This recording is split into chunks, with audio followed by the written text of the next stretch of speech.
This right here, I am super excited about this. This is an original print from Peter McKinnon. Peter McKinnon is one of my favorite creators on, Peter McKinnon is my favorite creator on YouTube. What's up, everybody? He's a photographer, a videographer, a storyteller, a vlogger, and so much more. He's got an amazing attitude and he is finally selling his prints, and I jumped on that immediately. This is his bucket shot. It was perfectly still, perfectly quiet. I snapped the frame. When Peter sells something, he does it right. So I am going to open this up on camera. I'm excited. Have I mentioned I'm excited? And by the way, today's video is brought to us by Squarespace.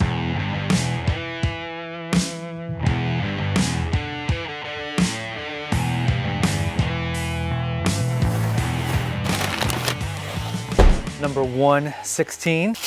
Woo. Peter McKinnon, the bucket shot, 2018 archival pigment print, number 116 of 250. Classy, but now let's open the main prize. Is that's a magnet. Can you hear that? The embossed Peter McKinnon on there. Big time. He's big timing us. I feel like I should do something with the box after I get the print out of here. Whew. Here it is. Here it is. Handle with care. Peter, I am handling this with care. It's got the tab already built in there for me to pull off.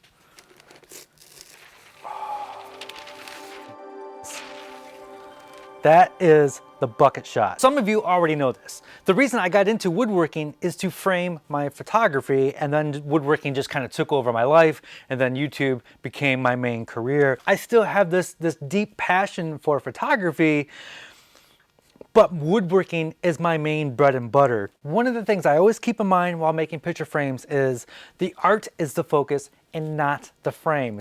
That's why I don't make super fancy frames. So today is going to be a little bit more about the balance of trying to get a little bit fancier with the picture frame, but not taking away anything from the main art. I thought the photo was going to bleed off the edges and I would have to make a mat for it. I don't need to do that. I still want to put one little mat board around the edge just to give it a little bit of depth and pull it away from the glass a little bit. So my frame is going to be slightly bigger than this. The reason you guys are here is to watch some woodworking. So enough of me talking, let's go get woodworking. I can't get over the packaging. That's incredible. That's how you do it.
I milled up some walnut and then cut it into 2-inch strips, and then put that dado right down the center that's going to hold our inlay, which is made out of hickory. And the reason I cut the hickory in such a weird way is so the grain would go in the opposite direction to give it this cool contrasting lines there. And then along the top, I've got a round over, and then on the bottom, a 45-degree chamfer.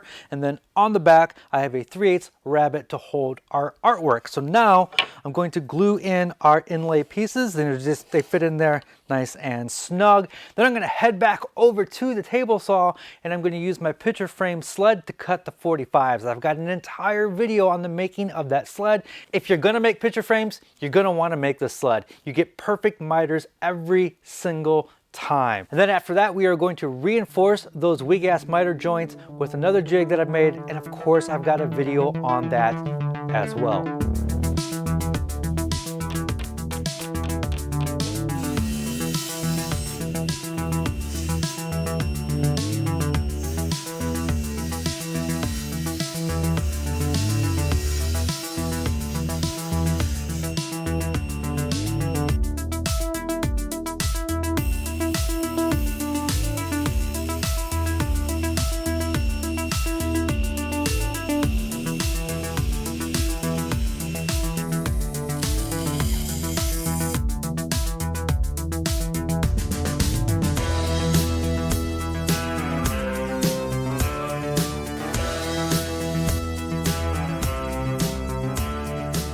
Before we get to matting and mounting this photograph, I'd like to tell you about today's sponsor, and that is Squarespace. Did you know that my website, makesomething.com, is a Squarespace site? The photographer, Peter McKinnon, this photograph right here, his website is a Squarespace site. The reason is it's super easy to use. Their templates are absolutely beautiful.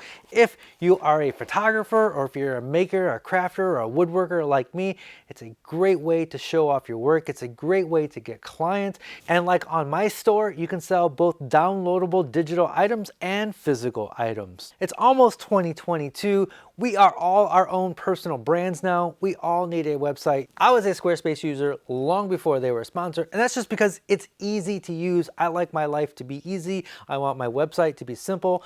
I don't want to have to worry about code, the back end, the clouding stuff. I can bring in all my social media feeds right into Squarespace. I have one central place to host all of my stuff. Maybe you don't believe me and you're thinking, Pachuto, you used to be a web developer. Of course Squarespace is going to be easy for you. Well, let me prove it to you. Go to squarespace.com, you play around with it, you see how easy it is to use, you can check out their beautiful templates, you can start building your website, and then when you're ready to launch, you go to squarespace.com/makesomething for 10% off your first purchase of a website or domain.